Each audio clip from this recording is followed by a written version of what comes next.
This week in the conversation, I have the privilege to welcome out of Illinois, author Sanjay Singhal.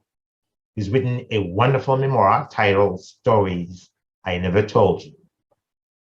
But before we get into the video, I just want to remind everyone that it's important to subscribe, always subscribe to this YouTube channel. And if you do, don't forget to click the notification bell so that way every time a video is posted, it'll go directly into your portable. So let's get started.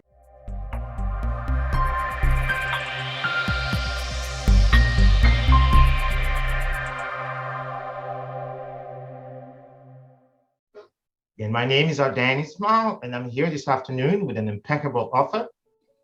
I'm here with Sanjay Singhal. We're going to be talking about his fantastic memoir / fiction titled Stories I Never Told You. Sanjay, welcome to the conversation. Thank you so much, Ardain. I'm really thrilled to be here. Okay, so to begin with, Sanjay, would you please tell the viewers of Csns magazine who is Sanjay Singhal? Okay, well, let's see.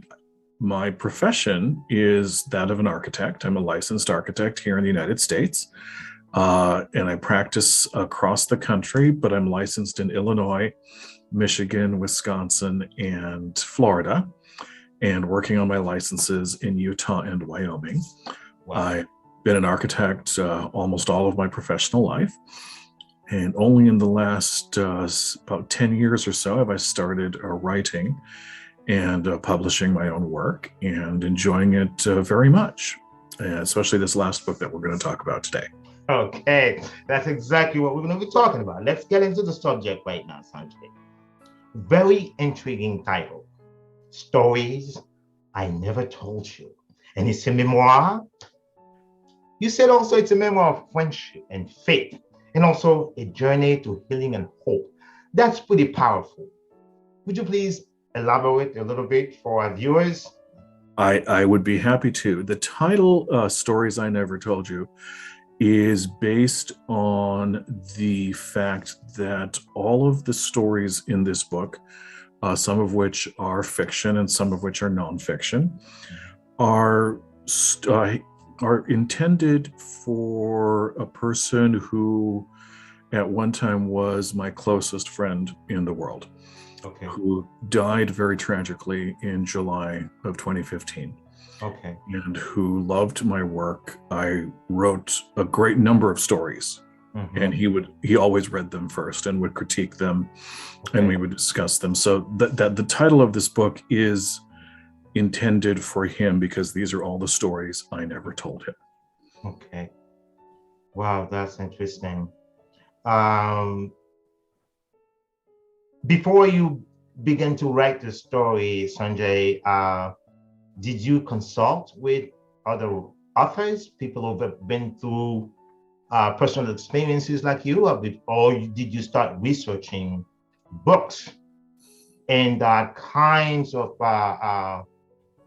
frame of thought, or so to speak? Not necessarily, no. Believe it or not, this book grew out of my diary, which I keep every day that I log into and jot down my thoughts. And these are all entries and passages from that diary since my friend Josh's death.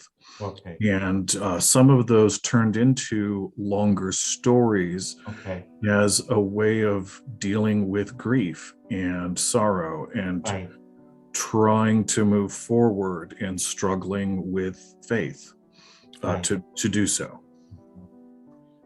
And you know what? I read a passage from, you say Stories I Never Told You is a portmanteau of the author's stories, anecdotes, travel dialogues, personal experiences, and inner reflection. I thought at the beginning, I thought maybe it's part of your own intake as a traveler. That's what I thought. But now you really clearly clarify this for me, and I'm pretty sure for your viewers too. So and then you go on to say portions of this work depict actual events presented herein to the best of the author's recollection. And also you say that part of it is fiction. Just to, because I know there's something, Sanjay, that's very common these days, writing memoir and using beautiful novelistic prose. That's to spice the story. Yes. Was that where your intention and mixing fiction with reality? It wasn't the intention initially, but as I was writing and, for example, trying to process my feelings and my thoughts, I would start to write little stories. Of course, many of them would be allegorical. Mm-hmm. One of my favorite stories is the last story, and it's about a bear, and he meets an otter, and they become friends. So, something like that, which is complete fictional. Yes, it's part of the memoir because I wrote it and it has meaning, but you couldn't really classify it as a true to life story. It's not a nature documentary. I like the way you say that. Okay, so now it must have been pretty. I'm not going to use the word personal, but pretty painful for you writing this story. Not only you writing a story to preserve, in other words, the perennial kinds of friendship that you have with someone who's no longer with you. But also it's a personal story for you too. Because when you have a friend or when you have someone who is very close to you, and tragically the person just passed on, and it creates some sort of a scar. But to heal, you always go back in retrospect and think of the wonder years, the wonderful moment that you had with a person. And that will transform what I always say, and my mother used to say that too. She's gone too, but she used to say, love transcends death. So in other words, love doesn't stop with the action of death. It continues because the person will continue to live in the lives touch and in the memories. So did you have that in mind? Oh, yes, absolutely. We say here sometimes, a friend of mine shared with me, she said, our loved ones are never truly dead until we forget them. Exactly. And as long as you can remember that person and how they touched your life, right, and your soul, there will always be there with you, exactly, and inside you. Exactly. So how long did it take you to conceive this manuscript? I actually started writing it the night Josh died, which was July 18th, 2015. Okay. And I finished the manuscript in August of 2018, so just over 3 years. 3 years. And at that time, the manuscript was 240,000 words. Wow. Which was an incredible chunk, just absolutely enormous. And my beta reader, my very, very dear friend Anne, said, "You've got to cut this down. You can't publish this as a book. It's just too big." And so what I did then, instead of publishing it, quote unquote, as a diary, I took all the stories out of it and published those as this book. Okay. So all of these pieces became the book as it was published. Okay. So that's interesting. So when you were done with the manuscript, did you try to contact some of the publishers or? Oh, yes, I did. I, in fact, sent it to a publisher and they loved it. The publisher actually called me. I sent it to her. She responded and said, "Thank you for your submission. We'll be back in 6 to 8 weeks." Right. I said, "Okay, no problem." And she called me the next day. She said, "I opened your book just to glance through it. I couldn't put it down. Really? I sat through the night and read the whole thing in one sitting." Really? And she said, "I want to publish it." And we were moving forward with having it published by this publishing house. Right. In the end, that did not happen. The publisher ended up rewriting the entire manuscript without my knowledge. Really? And I was very displeased with what she had done and said to her, "This is unacceptable. You've destroyed my book. I'm not going to publish this hatchet job because Under you your name, decided to yeah. rewrite my book. I'll publish Mhm. it myself." And that's what I did. And Sanjay, you're not the only one. I've been speaking with a lot of writers Mm-hmm. who seem to be resolute in terms of taking control of their own work. And I see exactly where they're coming from. Because to conceive a manuscript, it takes a lot. Not just your skills as an intellectual, as a writer, but also it takes the discipline required to write a book. Oh, yes, absolutely. Yes. So that's good. But I see there's another book. There is another book that I see. I think I'm trying to get the title. The Undiscovered Country. Yes. Was that a travel book or something? Yes, and also a memoir. And it is about, I lived for a time in northern Michigan, and this book is about my life there and my travels there, and the people that I met and the places that I visited. It's a very beautiful place, and it's very special to me. So that's why I wrote that book. And you seem like a person quite multi-dimensional because you wear so many hats besides your professional as an architect. Mm-hmm. You're a writer, and if I may ask, I think also, are you a great cook? Because I've seen so many. When you go to your author website, immediately what one can see is the pictures of two beautiful pieces of steak. I mean, it makes me feel hungry right away. Oh, yes, I would not call myself a chef. That's a profession in and of itself, which is absolutely amazing. And I know a lot of chefs, and they're wonderful people. I like to cook, so I call myself an enthusiastic cook. And I do like to cook, and I do like to eat. Yes. That's interesting. But also one thing also caught my attention is your skill as a photographer. Oh, thank you. Thank you. Yeah.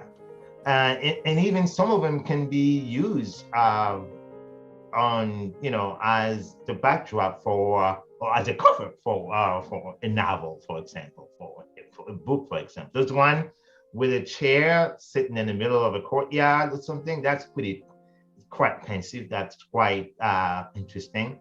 Oh, thank you. Let me ask you a question. Why did you and in what circumstances? Were you, was that your backyard or where you took that picture? Yes, it is. That's my back garden. Yes. Okay. Yeah, that chair is where I take my coffee every morning, and I sit in my garden and I look out at nature and enjoy the peace and quiet before the day starts. Okay. But there's one thing also, they say writers write best when they live in a pretty quiet place. Because Yes. me, I know, Sanjay, morning hours is the best moment for me to write because nobody bothers me at that point. Oh, that's wonderful. That's wonderful. Because once the day kicked off and everybody's in the house, my wife is moving, I can't concentrate.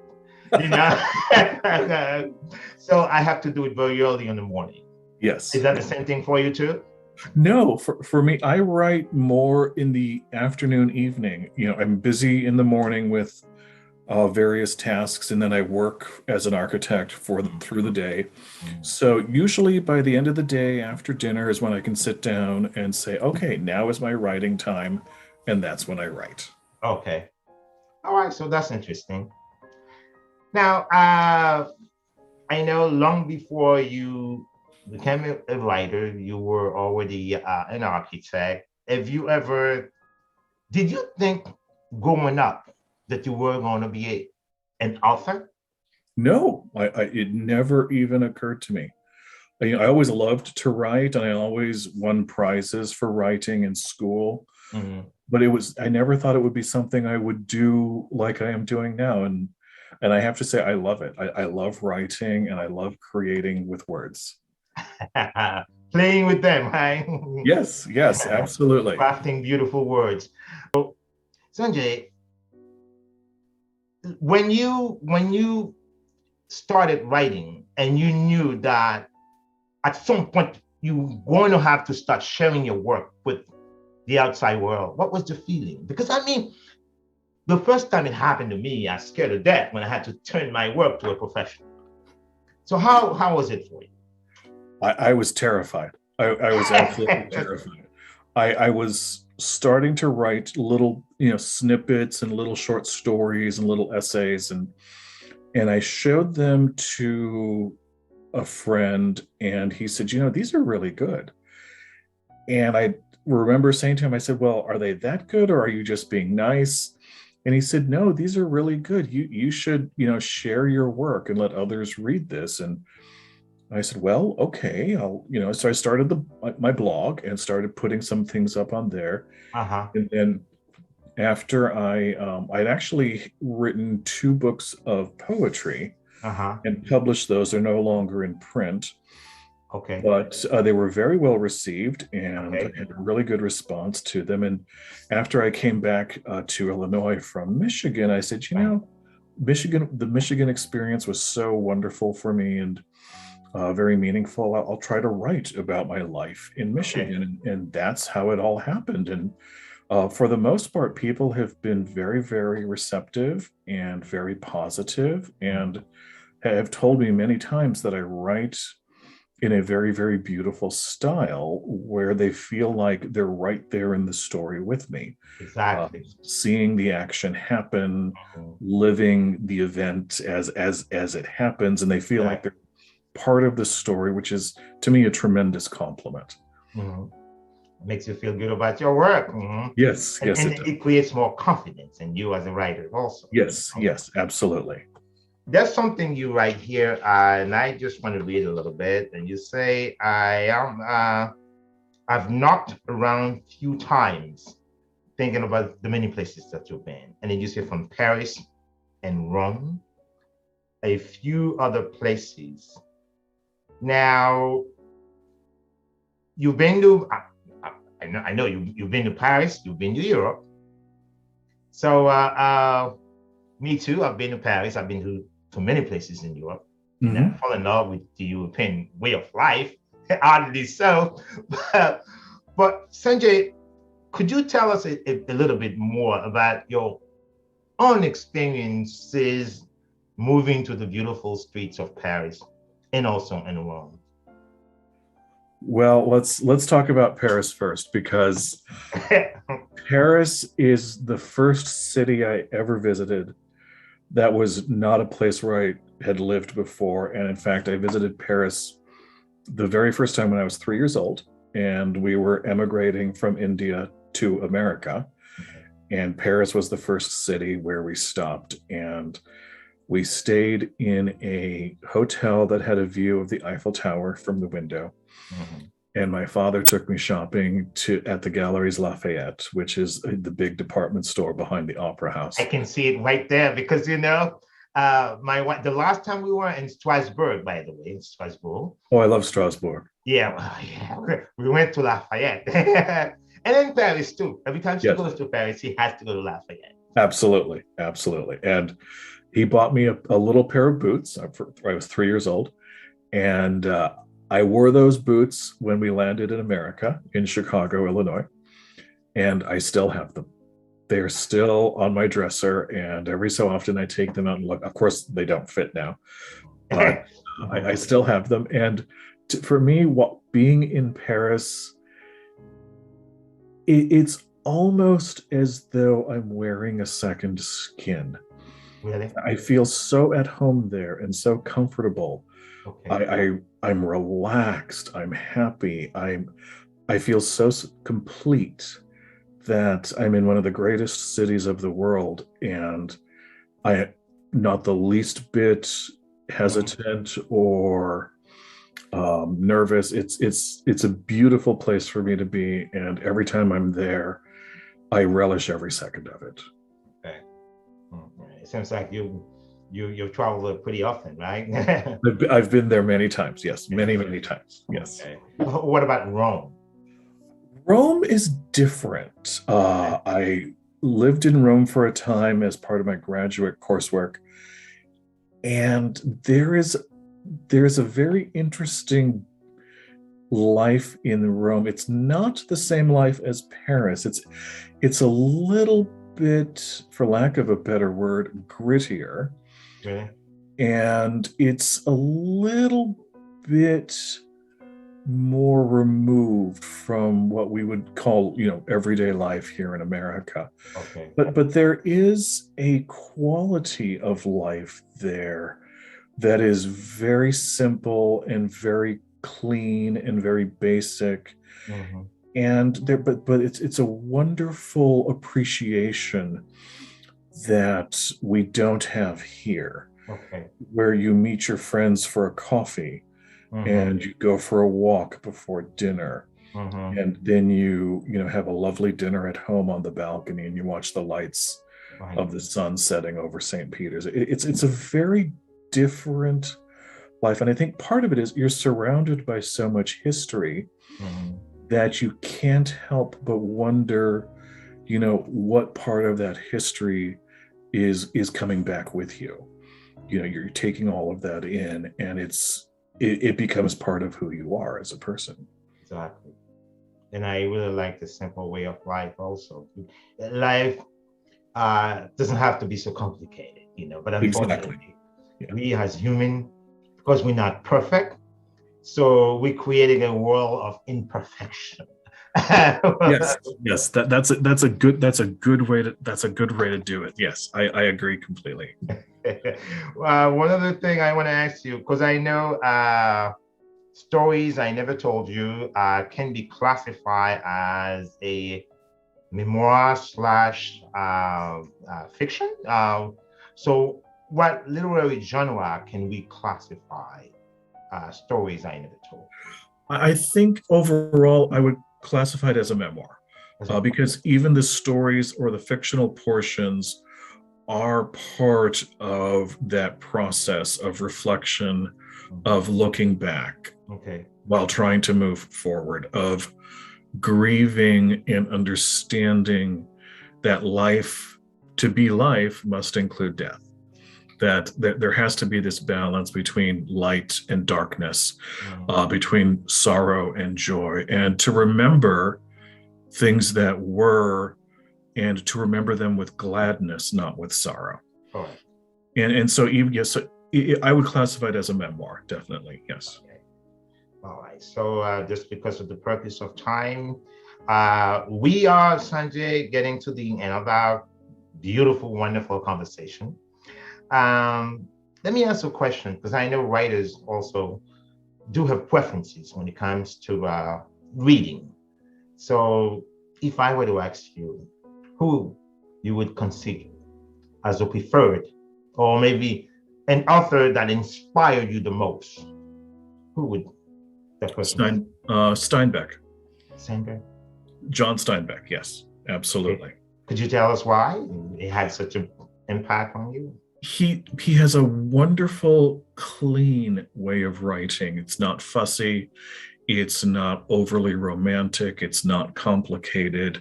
It's very clear and direct. But because of its clearness and its simplicity, it becomes very powerful and very moving. One can read his short stories or his novels and be incredibly moved by the writing. He's one of my favorite writers, and I read his books over and over again. And each time it's like I'm reading it for the first time. Okay. All right. So that's great. My last question. I know your story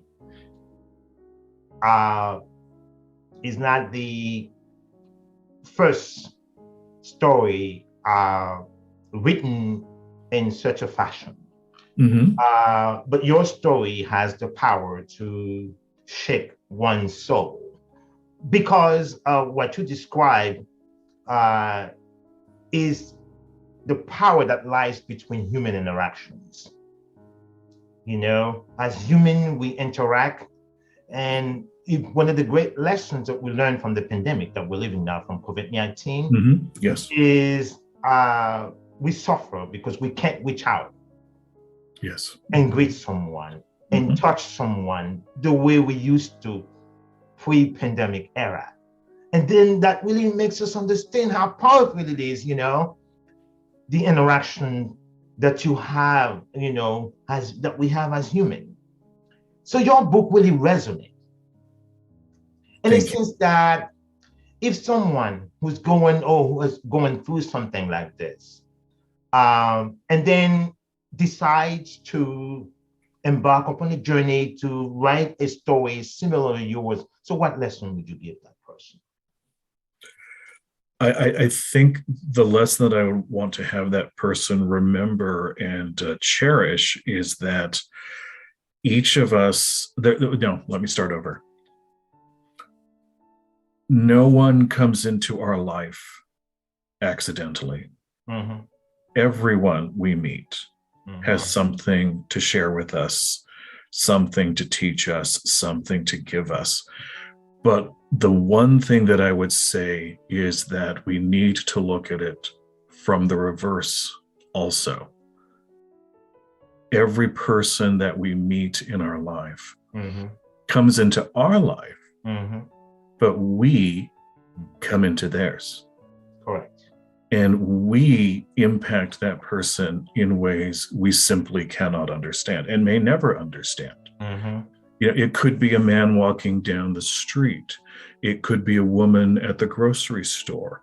It could be a waitress in a coffee shop that we have a conversation with. Right. And something, the way we act and the way we speak with that person will impact them and will make a difference in their lives. We may not ourselves be aware of it, but they will, and they will remember. This is great. That's a powerful lesson. Now, just to wind it up, because I know you have other works. This is not the only ones you have. I wrote a couple of them here because I know you have some works in progress. Yes. Nothing Gold Can Stay. That's one of them. So when do we expect to get our hands on this one? That's coming up. That's gonna take a little bit of time. My mother, God bless her, died 2 months ago. Oh, wow. And part of this story, Nothing Gold Can Stay, is dedicated to her and to her impact on my life, and what a beautiful mother she was to me, and very dear and very special. And as the poem says, nothing gold can stay. Exactly. And the title itself says it all. It really does. It really does. Yes. Now you have another one, Like the Fingers of a Glove.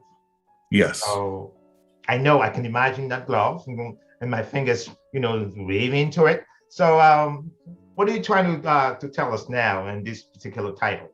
That's actually part of the same book. Okay. Your mummy, and because I'm one of 5 children, and as you know, a glove has 5 fingers. Exactly. And the fingers of the glove are the 5 children of my mother, and how we are all, each of us are different, but we are all part of that same glove. And so that is sort of the concept of that story, and developing that into the next book. You know what? We could talk forever. I like talking to you, Sanjay. Oh, thank you so much. I've really enjoyed this very much. Okay, so it's been such a pleasure.